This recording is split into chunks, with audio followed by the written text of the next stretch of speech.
Come on with me. Let me show you Ethiopia. Sure, I think you'll love it as much as I did.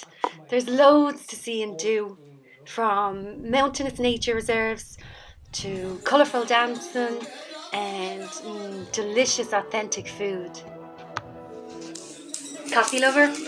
They got that too. And if you like smiles, you might just have found your second home in Ethiopia. So what are we waiting for? Let's get this show on the road. An hour's flight from the capital, Addis Ababa, takes you to the Tigray region in the north, which is famous for its rock-hewn churches. So let's go see what they're all about. We are climbing up this mountain at the back of me here to get right up the top to see some churches, ancient churches carved right into the rock, and they reckon that they're here since the 4th century AD. So right now we're in north of Ethiopia in a town called Gerala, and as you can see it's really rural and there's mountains all around and there's just red earth and it's beautiful. What's the name of this church? Abune Yamata. Abune Yamata. Say it again. Abune Yamata Go. Abune Yamata Go. Yay! See at the top? So when you get over 2 kilometers up to the top, this is the reward. Well worth it. These paintings are 500 years old and perfectly intact. Oh wow. The actual cave for this church was carved out 1500 years ago, right at the top of the mountain, and the paintings were later added in the 15th century. If you're lucky like me, you might get the priest to serenade you. Or read you your rights. Now that my soul is clean, all I have to do is climb back down. Smile. Okay. My scout's here to help, but there's one catch. It has to be barefoot. So as I got closer to the bottom, we were allowed to put our shoes back on.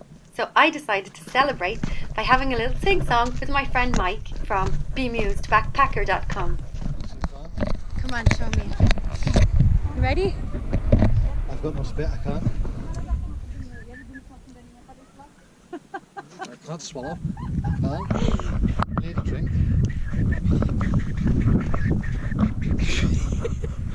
Can we do like the 7 dwarfs?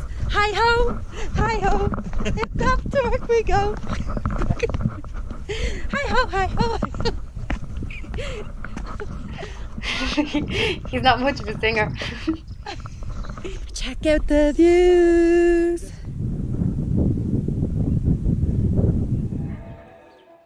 Christianity was adopted by Ethiopia in the 4th century AD, and they've remained staunchly Orthodox Christian ever since then. In Axum, I joined a procession of worshippers following what they believe to be the original Ark of the Covenant. Here it is being held overhead, draped in a blue material. The language that they chant in is called Giz, which they believe is the language that angels speak.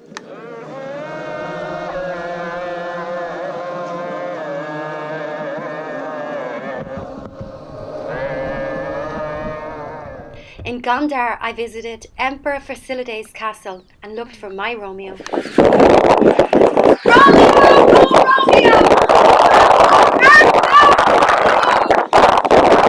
Yeah, it's me. I do love a happy ending.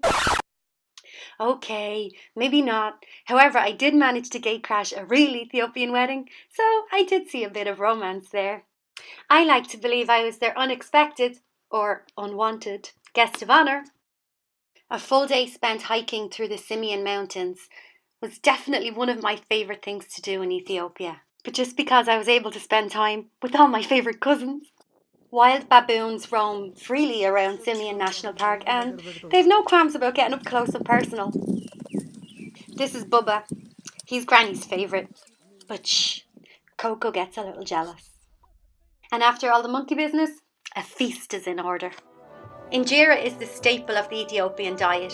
It's a sourdough flatbread that's gluten-free and high in iron. Smother with meats and sauces and devour. For drinks, it's gotta be coffee. I mean, considering Ethiopia is the origins of the wild Arabica coffee bean, your host will roast, grind, and serve coffee in the ritualistic Ethiopian coffee ceremony.